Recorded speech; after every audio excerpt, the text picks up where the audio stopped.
పవన్ కోసం పిఠాపురంలో 40 మంది పుష్పాలు దిగారట.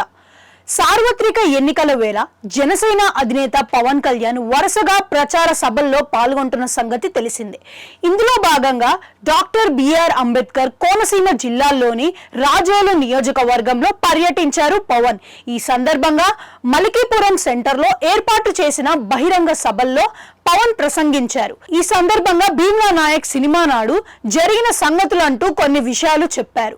అనంతరం తన కోసం సీమ నుంచి 40 మంది దిగారంటూ సంచలన వ్యాఖ్యలు చేశారు.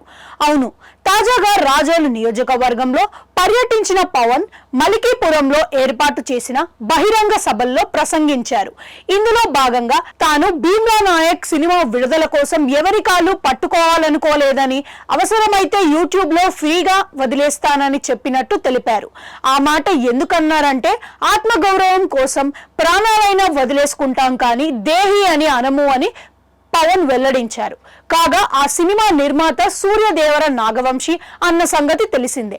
ఇదే సమయంలో ఇది 2009 కాదు 2024 అని, ఆ విషయం జగన్ గుర్తుపెట్టుకోవాలని సూచించిన పవన్ కళ్యాణ్ రాజకీయాల్లోకి తెగించి వచ్చినట్లు వెల్లడించారు. సుమారు 40 మంది ఎర్రచందనం స్మగ్లర్లు తన కోసం పిఠాపురం, గోదావరి జిల్లాల్లో దించారట.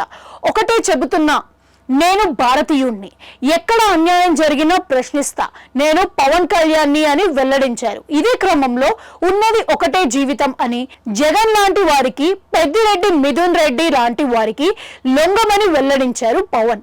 ఈ సందర్భంగా గతంలో ఢిల్లీలో ఒక కేంద్ర మంత్రి వివాహంలో మిథున్ని కలిసినట్లు చెప్పిన పవన్, ఎవరైతే చిత్తూరు జిల్లా నియోజకవర్గంలోకి వచ్చి వేలు పడితే ఊరుకోమని చెప్పారని, ఆయన మాత్రం గోదావరి జిల్లాలోకి వచ్చి వేలు పెడుతున్నారని ఆగ్రహం వ్యక్తం చేశారు.